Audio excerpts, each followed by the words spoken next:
Welcome back to The Beast Within. I'm your host, Aaron Saltzman, and if you haven't yet, hit that like button, hit that subscribe button, and never miss another episode. Share it with somebody you love because I promise you, these inner beasts that we're going to go over can help somebody propel their life light years ahead into reaching their fullest potential.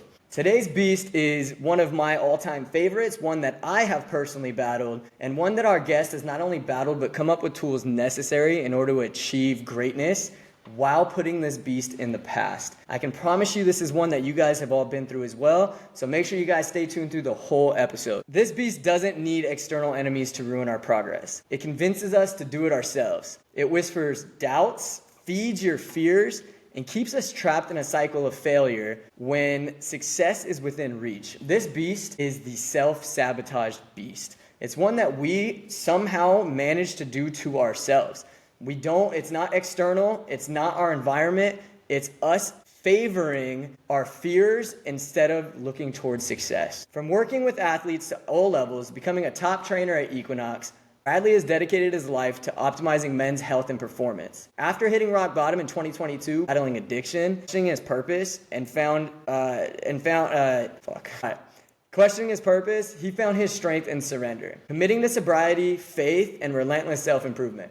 Now with a thriving personal training business, he's on a mission to help other men break through their limitations and unlock their fullest potential, not just in the gym, but in life itself. By mastering this self-sabotage beast, we can now pave our way to success. So I want to introduce our good friend Bradley here, and go ahead and say hi to the guests, let them know a little bit about yourself and anything I might have missed. What's up, guys? First off, I'm so thankful to be here. Thanks for having me on, Aaron. This beast in particular has just held me down at certain points, and when Aaron reached out and I had some questions about things you've struggled with, what led to your success, and thinking about the amount of times opportunities missed, like from being an athlete in college, even before that, the amount of times I had subconsciously committed to failure before I even started is something I'm so apt, because only in healing this did I learn continually. I'm always seeing how many other men in particular struggle with this, because we're conditioned to we can't be weak, can't be soft. Yes. And it's a silent battle, right? It's one that you face by yourself. And from an outside perspective, the crazy thing is you would never expect the people that are sitting in front of you that have gone through that path. And so there's a quote I want to mention that I think is going to resonate significantly, and I want to dive deep on how maybe this quote affected you, is self-sabotage is like lighting your house on fire when you're still inside. And so basically what I grasp from that is it's already shooting yourself in the foot before you even try, right? Already saying, I can't do this. I'm a failure. So let me take steps as metaphorically lighting your house on fire that's going to stop you from reaching your fullest potential. So how does that quote resonate with you? And maybe give an outline of past history that you've done something like that.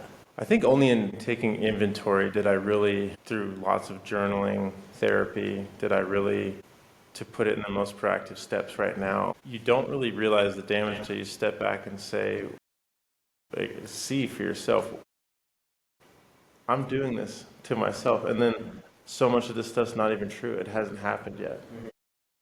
And so then you live in this false reality. And so you experience other side effects of the self-sabotage. It's fear, doubt, worry, overall depression, burnout before you even get started. And once I really started to notice in myself, how many times have I actually failed? Like every time I've really tried, there's been times I've tried, but like if you're to weigh one against the other, the amount of times when I've really put time and energy into something, it comes to full fruition. Yep. And that's a crazy, absolutely exactly true. It's like when we get out of our way, things happen for us. But as we try to resist, we end up setting ourselves backwards, right? And so what kind of things maybe did you do that caused resistance? What was the self-sabotaging? What kind of things did you allow into your life that realistically at the time maybe you thought was helping you, but in all reality was actually sending you back? When I was an athlete at UNLV, I was a walk-on, and I was The first coach that I signed up with, I was a preferred walk-on. So after it was basically talked about, I didn't have it promised, but it was like, hey, we love your work ethic. Like, since I was there, you're going to be on scholarship next year. Towards the end of that first season, that coach got fired. So a new staff came in. And as I'm explaining this, I'm not pointing fingers. It's nobody's like, I take full responsibility. And Coach Houck came from Montana. And when coaching staffs take over, there is politics in sports. But basically, even though I had been in the system, I was in great shape. I was about 300 pounds, maybe 13 to 15% body fat. Wow. And What position? offensive tackle. But with that being said, I got pushed to the back. They brought in their recruits because the whole thing is when you get a new coaching staff, they're going to prove that they can recruit too.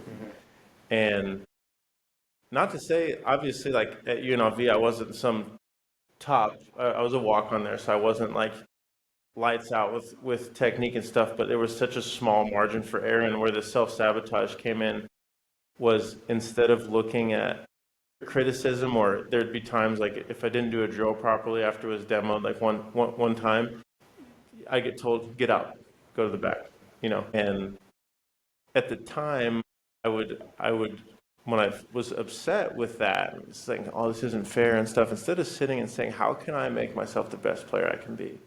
I would numb those emotions. I would drink. I would smoke weed after practice. I wouldn't go to treatment. I wouldn't go to put my body in the best condition possible. Like I was strong, but I lacked mobility. Call a spade, but the self-sabotage aspect has started. Not only is a lot of this my problem, but why is this person? Why are they against me? And it creates this. You're not living in truth. And I think that's what I realized is I was really just doing it to hide from what I was truthfully going through. And I feel like you can't get to the next level until you actually face those inner beasts. And so again, this one being the self-sabotage, it's one of the sneakiest ones because you're doing it to yourself, right? And for why, we don't know. It could 100% be because you don't think you're good enough, right? It could be because you feel that others aren't seeing the potential that you have. And so the fear of failure is what drives this beast to speak volumes. And so what maybe at that time were you afraid of failing at? See, this is where it's really deceptive in itself, because I was feeling like I was failing. But if I'm looking back, yeah, I was showing up to practice. I was doing well in the weight room, all these things, but I wasn't honing my craft. So I think the fear of failure at that time would be to not get that scholarship, not see the field, be this waste of a body. Ever since I've been 16, like, I'm 6'6". At 16, I was 270 pounds. It's like, oh, where are you going to play? Oh, you must be going to Florida, or what, all this stuff. And so The hype was so big for you. And it's like, I got to live up to this potential that people are stomping on me at. in that frame in general, like there's such expectation. Not dealing with that is not dealing with it in a healthy manner of just, I wasn't really paying attention to the process. I was so outcome oriented. And those habits stacked for a while.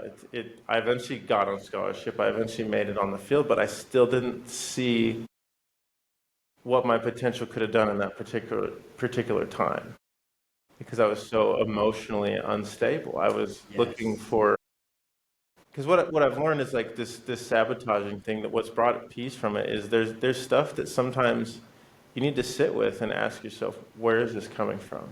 Is this true? Because there's part of it in that narrative when we're experiencing anxiety, depression, and in these are the symptoms of the self-sabotage. Some of it is true, but what happens is instead of stopping that and saying, okay, what about what is actually true? Do I not like? How can I change that? It takes over everything. It clouds our brain on another level.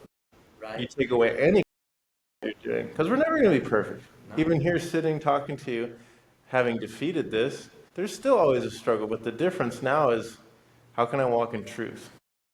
How can I bring truth to the situation? Can I look myself in the mirror every day and say, I'm doing everything I can to make sure I love that my desired outcome. Yeah, and I think that's what this is exactly about, is reaching your fullest potential. And can I look myself in the mirror every day and know that I'm true wholeheartedly doing everything I can in order to get to that? And what obstacles maybe are getting in my way? Is it the fear of failure? Or in many cases, it's the fear of success, right? On the other aspect of looking at things, success scares people as much as fear because you're becoming ultimately a whole different version of yourself. And it's a scary feeling to metaphorically shed that skin, leave your old self behind, and step into the realization that you can be everything that you dream to be. And so how has that affected you? Have you ever had the case of success? It's a scary thing. And have you ever felt like maybe the imposter syndrome of like, maybe I don't deserve that success? Has that ever hindered you from your fullest potential? I never could fully. So when I did door-to-door sales, fast forward a few years after football, I had this manager, and he was so awesome. He killed it in sales. He was a great leader for us, gave us like monthly goals to hit, and helped us in that way. But he would tell me, he's like, you're scared of your success. And so I've heard that before. And we talk about being nervous on the doors and stuff like that. I didn't fully encapsulate that. I think I was also wrestling with what my purpose is bigger than this at the same time. This isn't what I'm called to be doing. So there was that. But I do think the idea of growth, like the unknown in general, is scary. I don't think I inherently looked myself in the mirror as like, I don't want to get better. Yes. You know, And that's where it's so sneaky, right? That's where this beast can come in and it just plays pretend and it just makes shit up and it makes many of us believe it to the sense of we start to cope ourselves with these self-sabotaging tools. Like for instance, a big one for many people is food, right? They think, and we're both in the fitness industry, and so you probably see it every day. It's like people think like, oh, I'm never going to get to my goal. Let me just break myself down by eating all this. It doesn't matter. It doesn't matter that I eat all this. It doesn't matter that I'm, not going to the gym, right? I'm self-sabotaging myself because of fear of the success. And so go on with your story when it came to door-to-door marketing. it was just this unveiling. This whole process is continual. And so only in because I went down that rabbit hole emotionally for years after being an athlete, and then I fell in love with training in 2014, and I started to come into this thing of like, I need to make more money.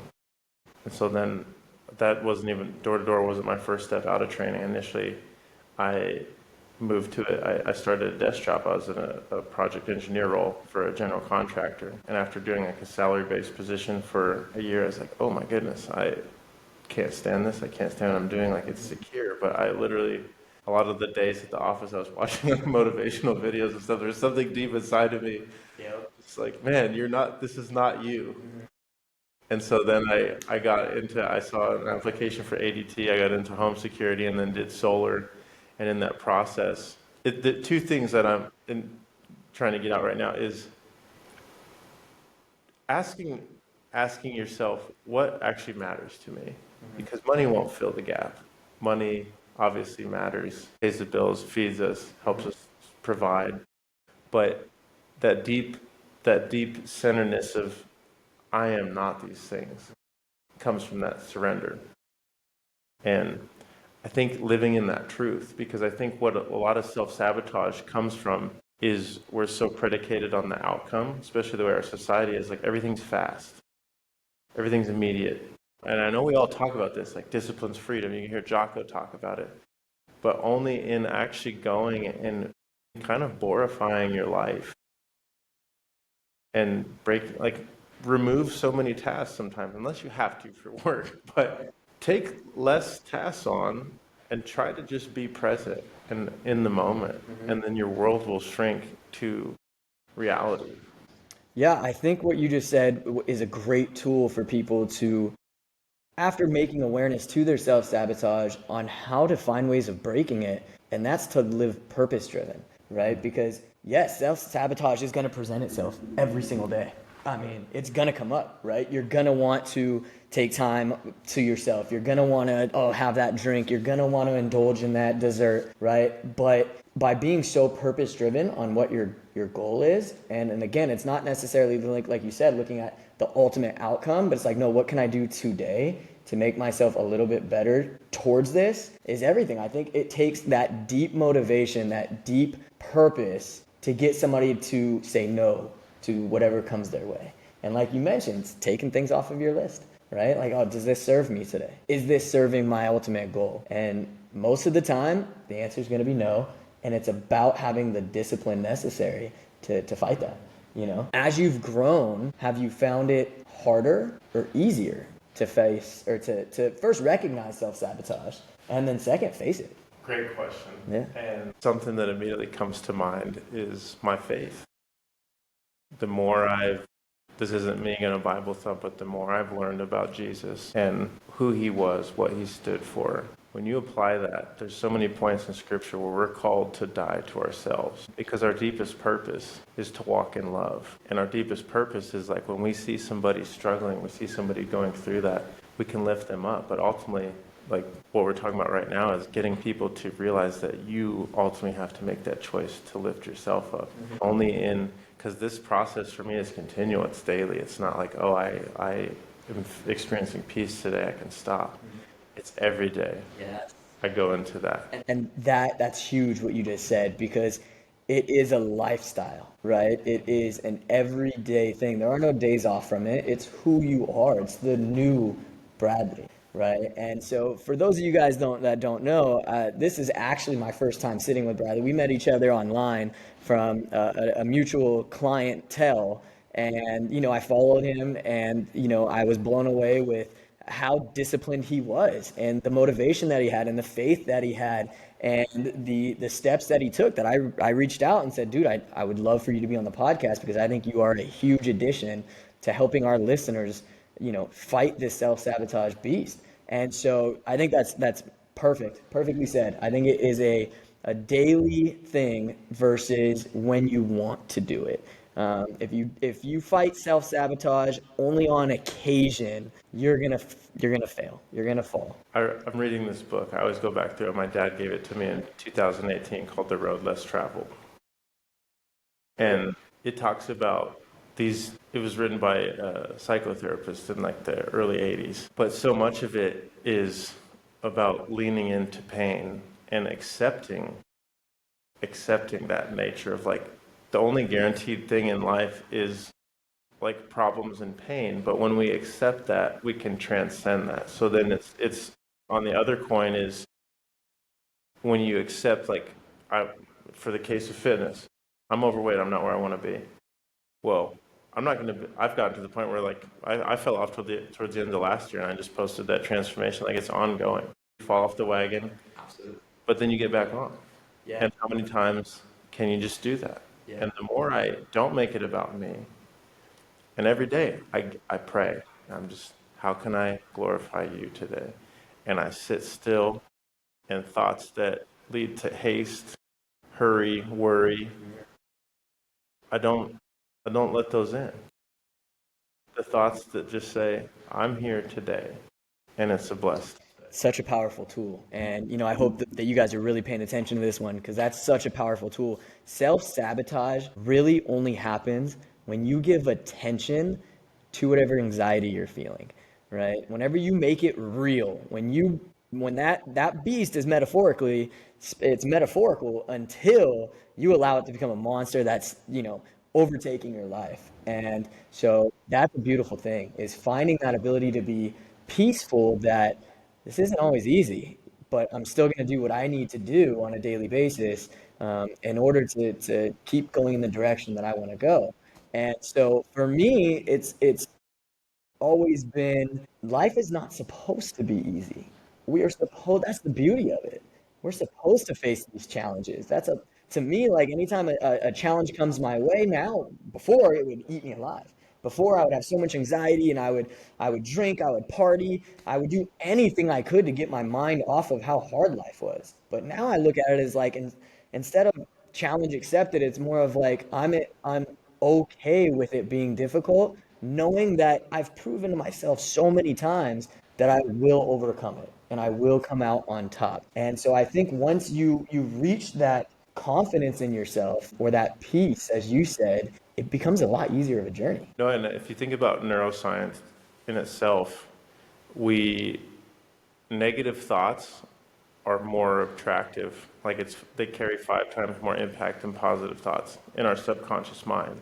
So a lot of this friction we feel, it's like you got to get this big 1,000-pound concrete ball over this speed bump, but then on the other side of the speed bump, then you have inertia, then you have it going. And then you start feeding into that, and you continually, like, you give yourself credit, you celebrate the wins in every day, but you also don't like let that win carry too much. It's about grace. It's about surrender.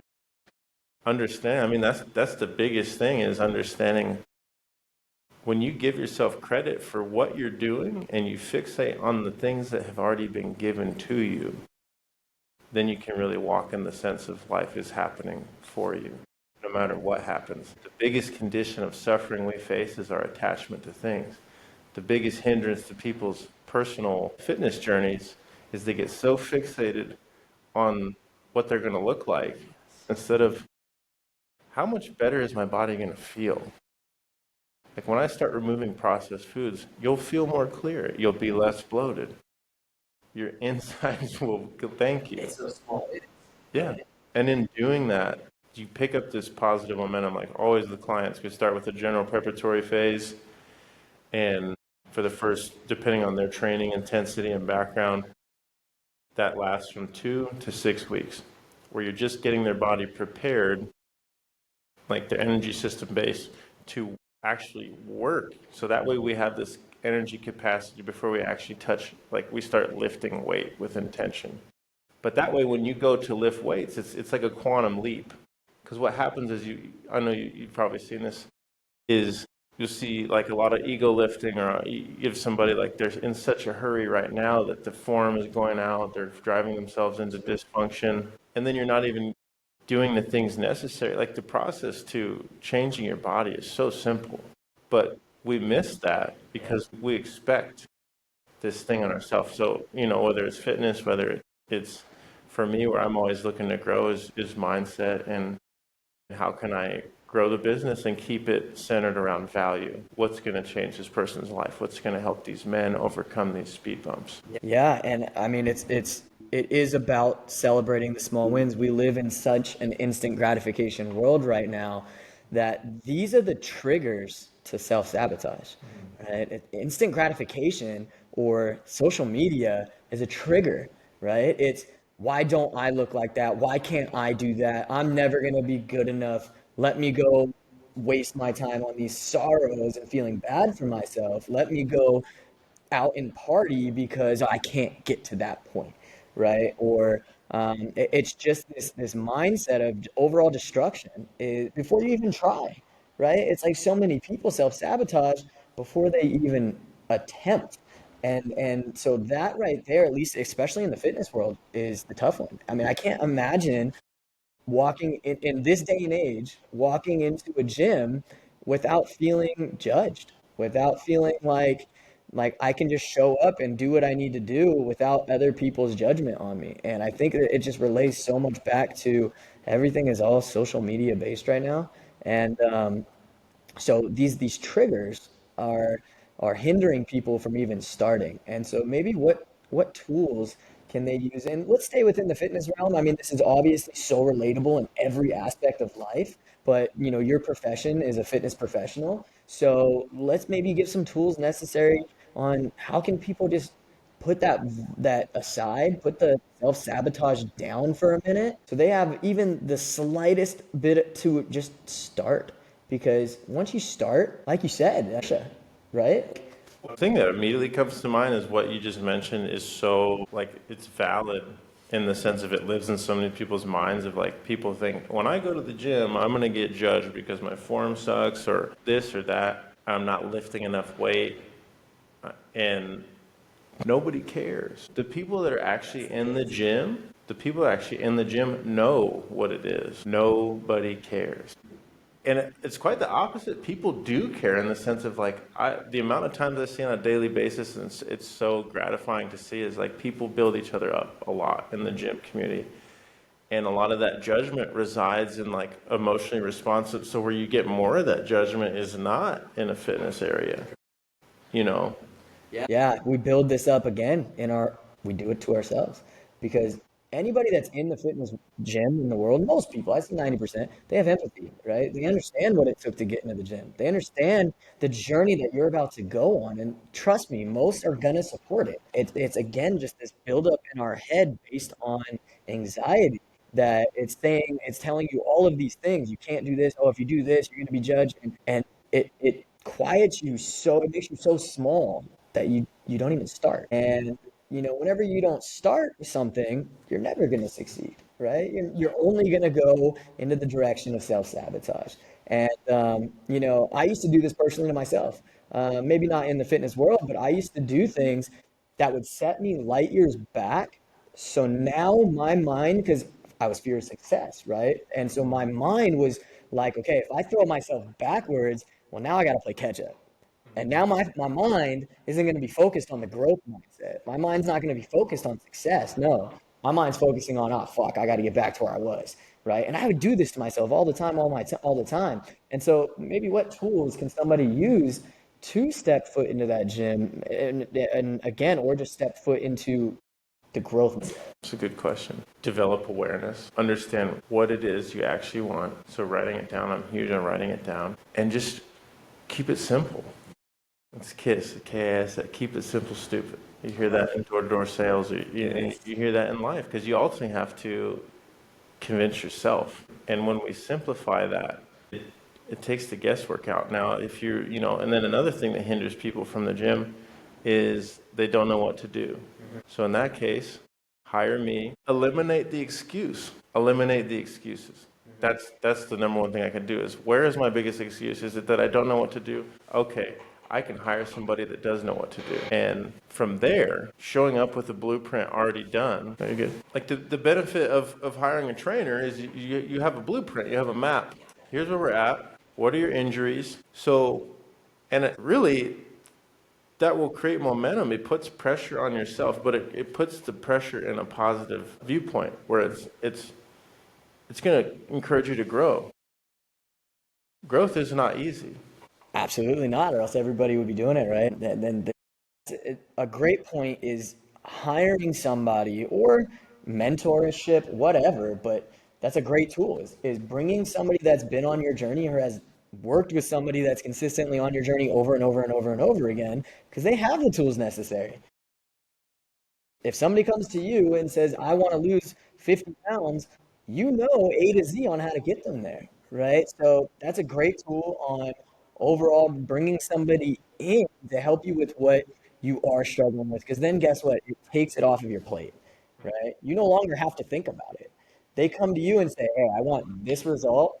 How do I get there? Versus, hey, I want this result, but I don't know how to lift weight. Well, I'm going to show you, right? Oh, I don't know how to eat right. Well, I'm going to show you, right? So hiring that mentor or that coach, great tool. Yeah. I mean, the third thing is just acceptance. Accept that this life is not easy, nor should it be.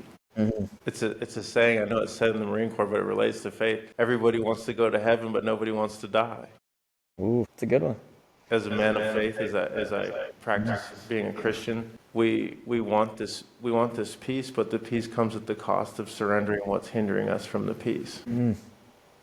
So if we want what we think we want, we'll be willing to do something that's not in our initial will, and we'll surrender that will for the will that's greater than ourselves, and that is not going to be comfortable, but it is so worth it.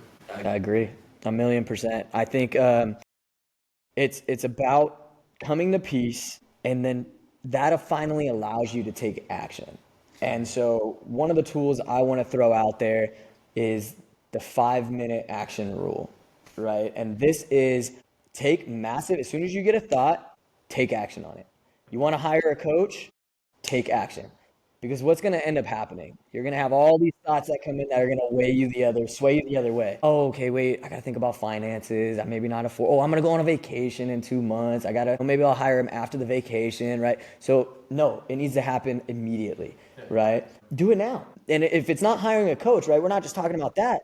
Step foot in the gym, right? Instead of talking yourself out of it, like, oh, I'm going to go to the gym. What am I going to do? Okay, do I have the time? I got dinner plans. No, get in the door. Spend your first 5 minutes, and I promise you'll thank yourself for doing it. And this goes to all aspects of life, like podcast. right? For me, I took years, man, putting myself in a position to not get this done. And then finally I just said, I'm doing it. That's it. Is it going to cost me money? Yes. Is it going to cost me time that I probably don't have? Yes. Am I going to have to give up things? Yes. But that is you have to take massive action. And so I think, how have you felt that in your industry or for you personally even? Consistent action, I'm going to butcher this, but consistent action is so much better than perfect inaction. We'll sit there and try to mull everything through and figure it out. Just start. Just start, because we live in this facade of tomorrow. Like if you said you're gonna meal prep today and all you can do is go to the store and buy ground beef, frozen jasmine rice, and some vegetables and have it done in 15 minutes, did you do it how like, let's just say the meal prep you saw on Instagram said you should? No. Was it as structured as you'd hoped? No. But for today, and only today, can I check the box of like, I went to the store, I got the meal prep. My protein is now set up, and that will be better. That's creating, so like I said, awareness, then action. Awareness without action leads to just further disillusionment. Absolutely. And yeah, like, and that's money, man. I've never heard that quote before, and it's so spot on that even failed action, meaning you're attempting, right?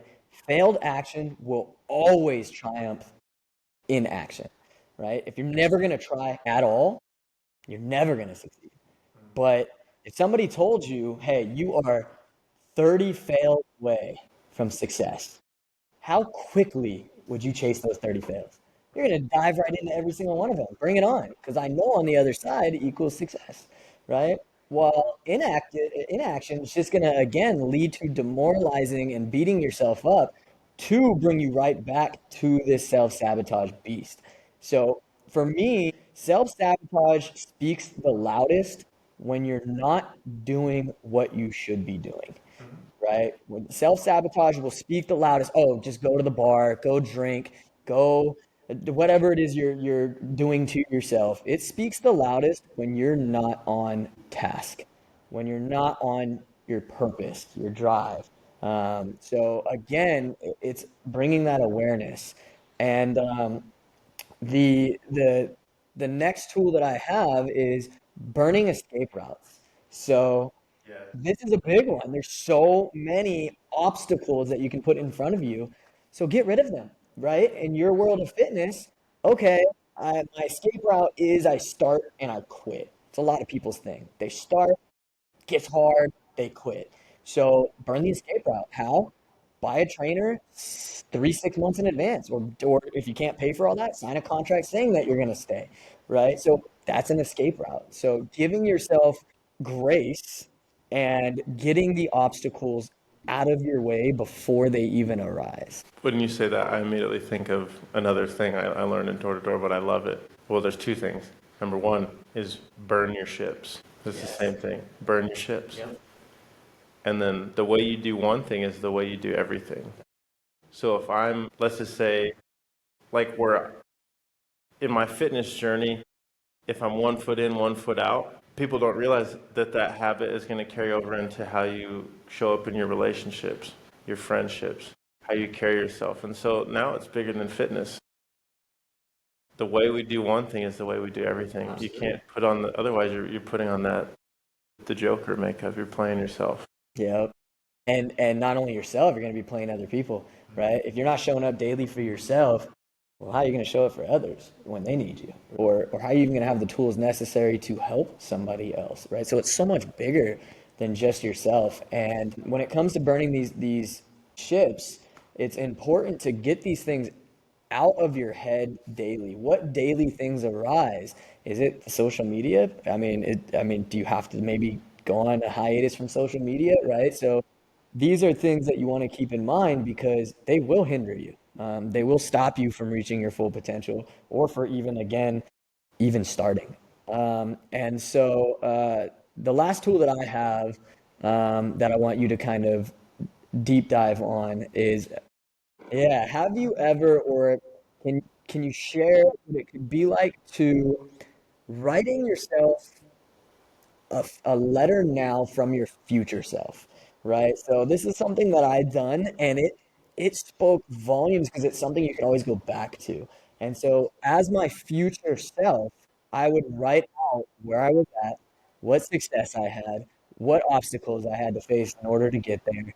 Uh, by shining that, it made my future feel more realistic, right? Because I was already there. In my mind, I was already there, right? There was nothing was going to hold me back. I wasn't going to self-sabotage myself because I am that person, right? So if you could share a little bit about how that can benefit people. This, On what you just said, is the first time I've heard it that way. I've done it the other way, where you write a letter to yourself of what you're willing to sacrifice for. in order to become the person you want to become. Yeah, and Yeah. what do you ultimately want? Like, what kind of lifestyle do you want? What do you want it to look like? But I love the idea of coming from the future, talking back to yourself, because then you really have to embody that. Yes. Like I already am that person, right? And so what do I have to do in order to stay at this level, right? Like I am this success.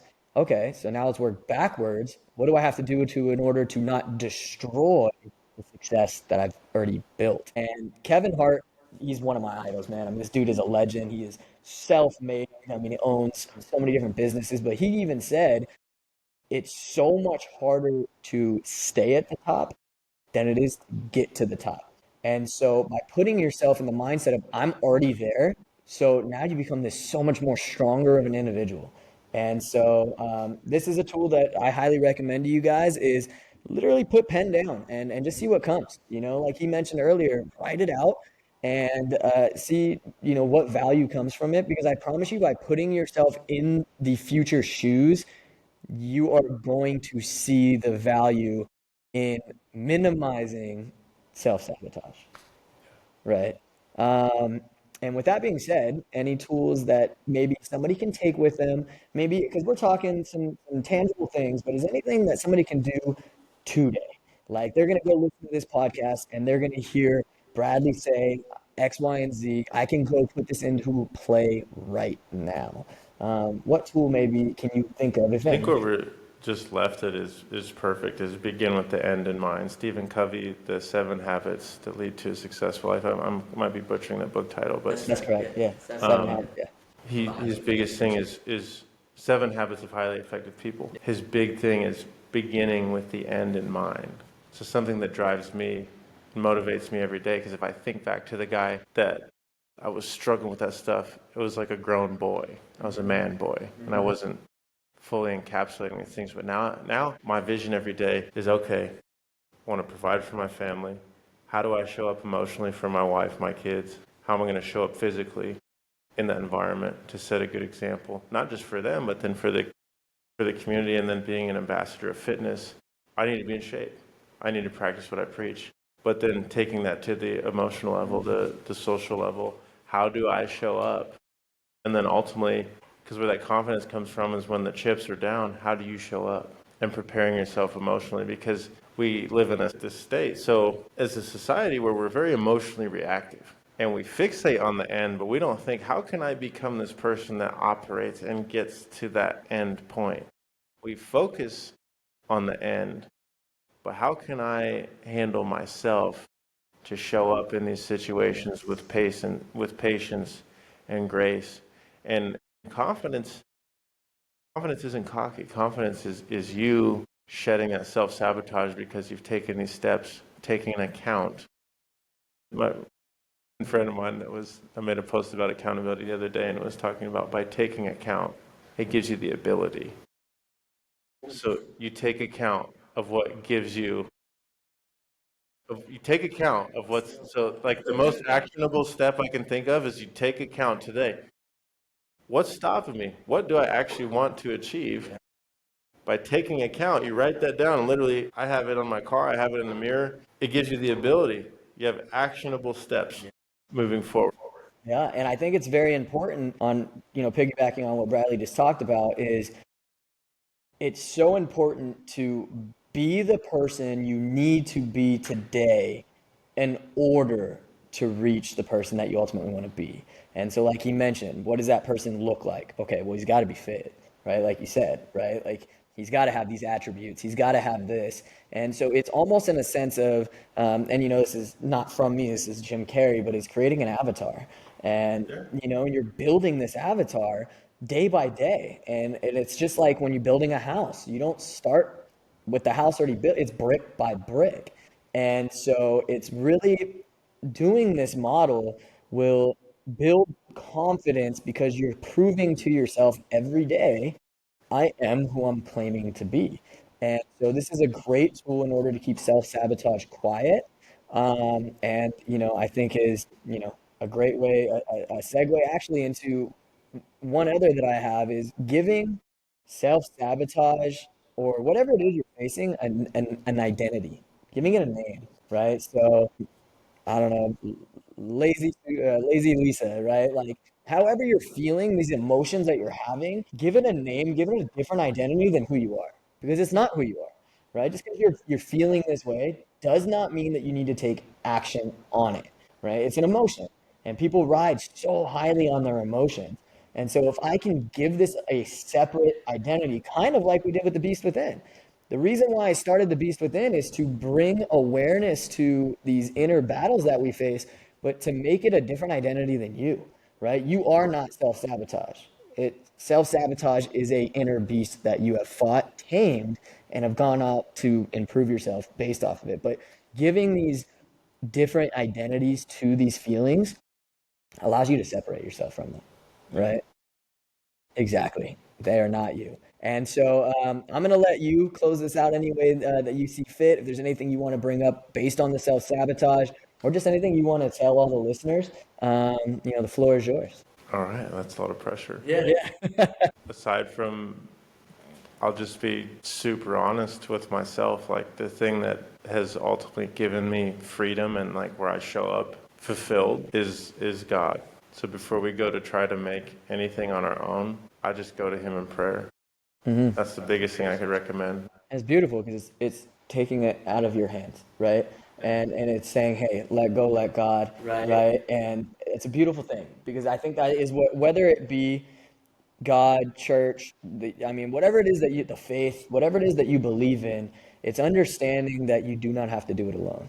And whether that be a community, whether it be people, but that's beautiful. And if you guys want to check out Bradley, where can they find you?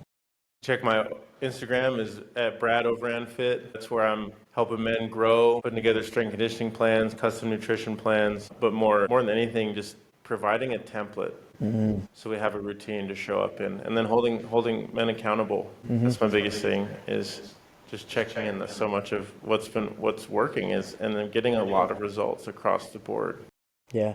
And that's the great thing I'm so happy about to have Bradley here is he's a walking proof of the system that he's built works, right? He's living proof, that he's doing very well in his personal, he's doing very well in his business. And those are the kind of people I want to bring on this show because I want you guys to all see, not that he has a perfect life, but no, how he built it. How did he get there? What inner beast did he have to overcome and tame, and how did he tame them? And so having Bradley here today is proof that the sabotaging beast is not a life sentence. And And one more thing with that, understand it's a gift because on the other side of friction is deliverance. I love it. If you have a struggle, you're on track. Yes, because 100% success is built through the struggle. And so that's beautiful.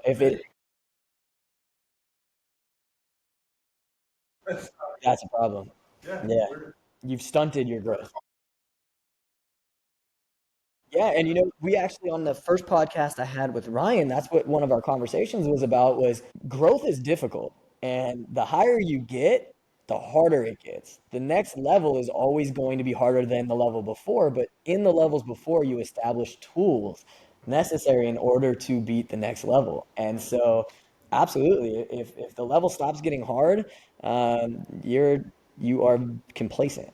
And so, again, self-sabotage does not have to stick around forever. It is something you can overcome. If you find yourself struggling with it, feel free, hit us with a comment in the YouTube channel, reach out to Bradley or myself on social media platforms. We would be more than willing to help assist you guys on other tools or even structures on how to get out of that mindset.